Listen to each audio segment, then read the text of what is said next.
Hey everybody, welcome to Crack a Pack Tuesday number 24 on the Mana Leak. I'm John as always, and we've got another pack of Magic Origins.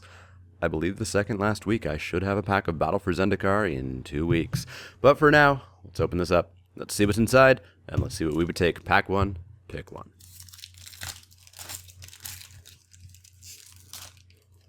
Up first, we have, not a pack 1, pick 1, Infernal Scarring, 1 and a black. Enchantment Aura, the enchanted creature gets +2/+0, and when it dies, you draw a card. I played a couple of these a couple of weeks ago in a draft deck that was so bad, I wanted to drop before I played round 1. I ended up winning that draft. Who knows what that means? It doesn't mean Infernal Scarring is good. It's actually ever so slightly okay-ish. I would still never recommend playing these unless you have to. And in that situation, I had to. I played a second copy simply because I had a Blightcaster and no other enchantments, and I figured, well, I should get some sort of value off of it. But yeah, it's a card that if you have to, you can play it. I would never, play a land over this if I had to. But that's not saying too much. Not first pick, though, in any way, shape, and or form. Next up, Dragon Fodder, another 2-drop, 1 and a red for a sorcery. Put 2 1/1 red goblin creature tokens onto the battlefield. This is not Raise the Alarm. This was not Raise the Alarm in Dragons. Was it in Dragons? Was it in Fate? Wherever it wasn't as good as Raise the Alarm. It's not as good as Raise the Alarm here. Turns out Raise the Alarm was pretty good. Instant speed, end of your opponent's turn, get 2 1/1 soldiers. Pretty good, especially because Convoke was in that set. 2 1/1s during your main phase, well, they're not going to do too much at all. Maybe if you go super deep and, get like a couple of pile drivers or something, you can try this out, but I wouldn't recommend doing that otherwise. Probably like Infernal Scarring if you have to. If you really, really have to, you can play it, but I wouldn't recommend it otherwise. Niv Experior. We've talked about this before a few times now. 3 and a blue for an 0/4 Illusion Wall. It's got flash, and when it comes in, you can give target attacking creature -4/-0 until end of turn. If you want to go late game, take this when you know that you want to go late game. Don't take this and then start trying to build a late game deck. Take this when you need it, pack 2, pack 3, late in the packs, etc. That's really about all there is to it. You don't want this in most decks. You want this in a very specific deck. Next up, Might of the Masses. A single green for an instant. Target creature gets +1/+1 until end of turn for each creature you control.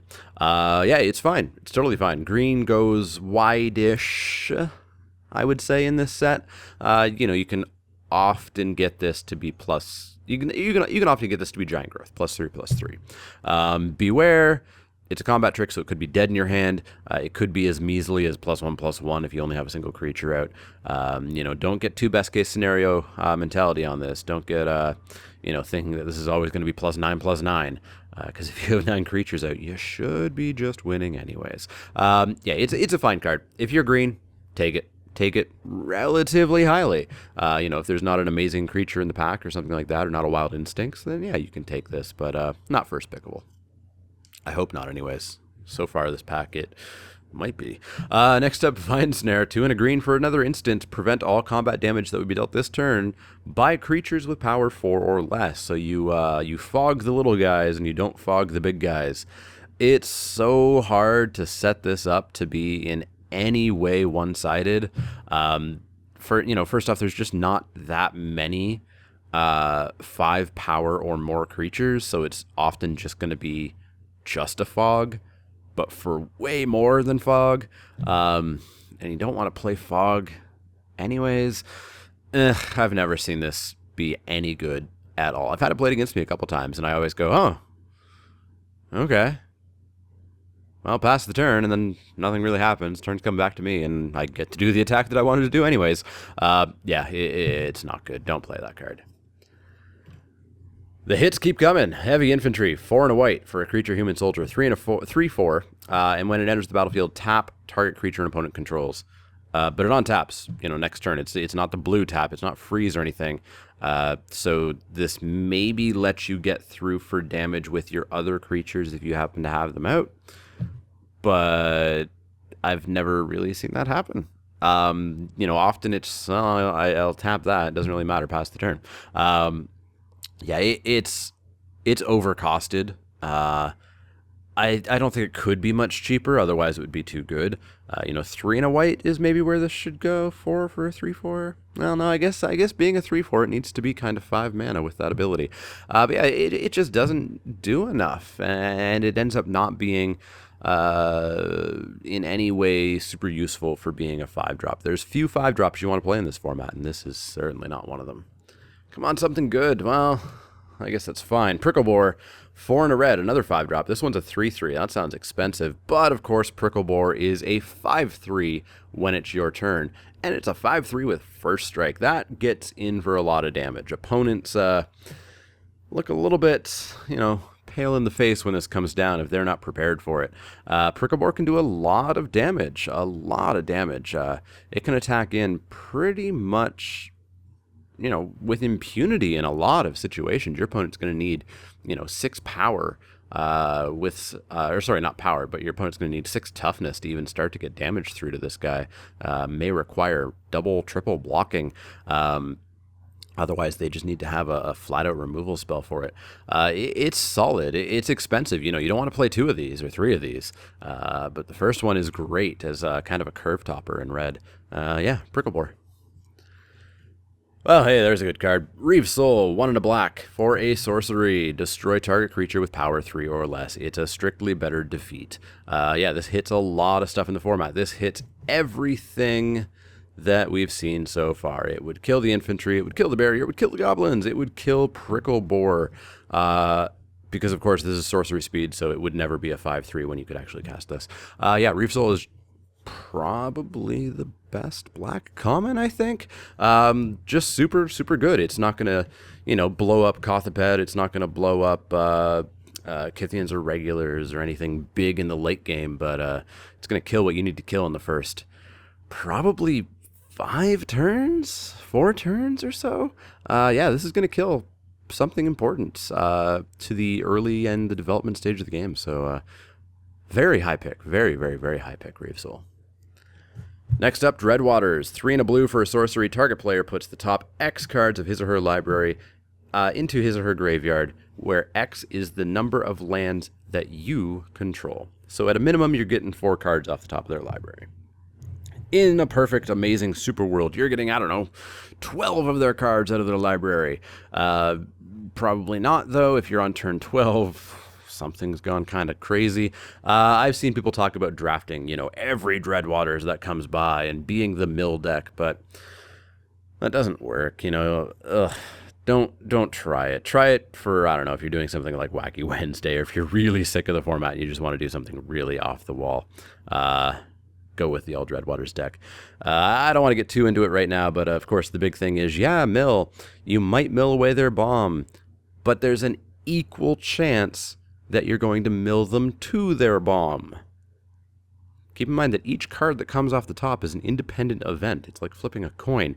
The odds that you're going to get their, let's say Pricklebore is the big bomb right now, in those 6 cards that you mill off is equal to the chance that Pricklebore is going to be the card left on top of their library and they're going to draw it, or whatever you're trying to get out of it. Don't be mill, don't play mill. I can't think of a format where mill has really existed as a viable, limited archetype. Don't do it. Don't do it. If you're trying to win, if you're trying to have fun, give it a go, but otherwise. Rox Maulers, 4 and a green for a creature, Rhino Soldier. It's a 4/4. It's got Trample and it's got Renown too. It becomes a 6/6. It becomes a 6/6 pretty easily. Pretty regularly. It becomes a 6/6 if it doesn't just get killed. Possibly the best green common, maybe tussling with Wild Instincts. But yeah, it's a solid creature. It's great, and if it doesn't die right away, you're going to often be left with a pretty sizable trample creature for 5 mana. I don't super like more than 2 in a deck because they are 5-drops. You have to get to turn 5, which doesn't always happen in this format. You often get to turn 5, but you're probably dead at that point, or near dead. But yeah, if you can get these guys out, then you're in good shape. So Rox Maulers. Into the uncommons, we've got a 1 black/white for a Blood-Cursed Knight. It's a 3/2, but if you have an enchantment, it's a 4/3 with lifelink. Solid creature in black/white, even if you don't have enchantments. Even better if you do have enchantments, suppression bonds, Way to the Underworld's probably the big ones, maybe Knightly Valor. If you really had to, that Infernal Scarring that we saw is the first card in this pack. But yeah, totally fine card.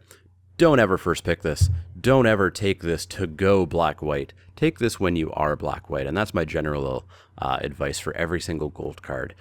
If you want it, and you're the only person in that color combination at the table, you should be getting them back. You shouldn't have to take these super highly. Somebody taking these super highly is drafting wrong. So don't do that. You can get them if you want them, or you should be able to. Next up, we've got Fleshbag Marauder. 2 and a black for a creature zombie warrior. He's a 3/1, and when he enters the battlefield, each player sacrifices a creature. Sometimes you sack the Fleshbag just because you want to get in with some damage. You don't want to put thing with Summoning Sickness. Other times you've got a little piddly 1/1 that's not doing much good for you anymore. Yeah, this guy often gets what he wants because you do cast him on turn 3 or turn 4 when your opponent does only have one creature, and it's going to be the creature they have to sack. It's a fine pick. It's slightly sort of underperformed for me, but not too much at all. I would still probably consider first picking it in some packs, but I think early on in the format I was first picking it more often than I should have been. Fine card. I really like it. I would play it in every black deck. I don't quite know where my pick of it lies, and I don't think it's first pick. Next up, we've got a Jessian Thief, a 1/3. She is 2 and a blue for a prowess creature, and when she deals damage to a player, you get to draw a card. She's pretty good if you can get her in. I've gotten her in off of Rogue's Passage. I've gotten her in with Stratus Walk. I've gotten her in various ways with that. Without ways to get her in, I don't know if I've ever really seen her hit all that much, because she is a 1/3. On turn 4 is going to be her first attack. Your opponent probably has something with toughness greater than 1 at that point, and they can just block her all day long. Prowess hasn't triggered all that much for me. A lot of the really good spells in this format are sorcery speed and not instant speed, and things that you wouldn't cast just to get her pumped up, which of course is my usual prowess caveat. But yeah, she's fine, but I don't think she's a high pick. I don't think she's as high a pick as she could have been. But if you're blue, she becomes a higher pick. So, pack 2, pack 3, I'd pick these more highly, but I'm not going to jump on them right away. They've underperformed way more than Fleshbag Marauder has underperformed for me. Our rare, it's got to be the 6th or 7th copy of this that I have.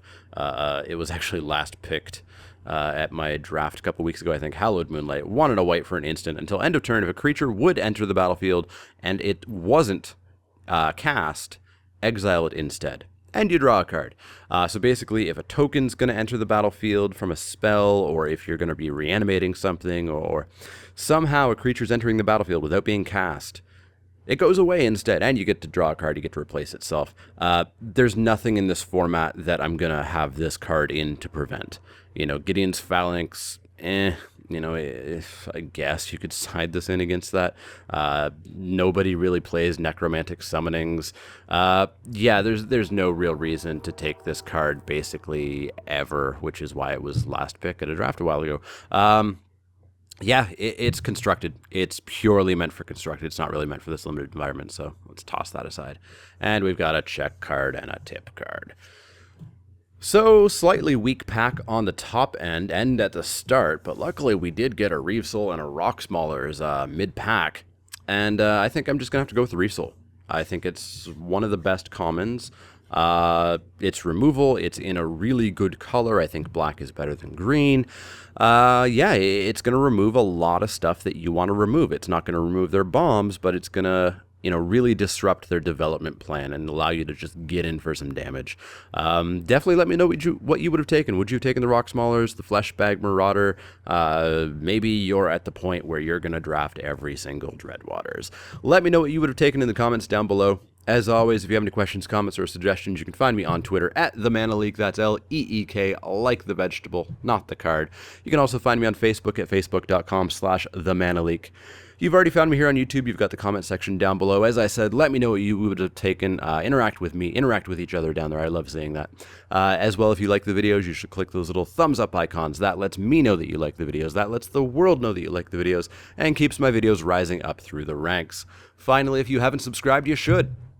There is a button below each video. There is a button in the outro of each video. Clicking those will keep you posted on all the latest Crack-A-Pack Tuesdays, Wacky Wednesdays, Spiky Saturdays, and all the other videos that pop up here and or there. Finally, as always, if you have any questions, comments, or suggestions, let me know. Otherwise, I'll see you all next time.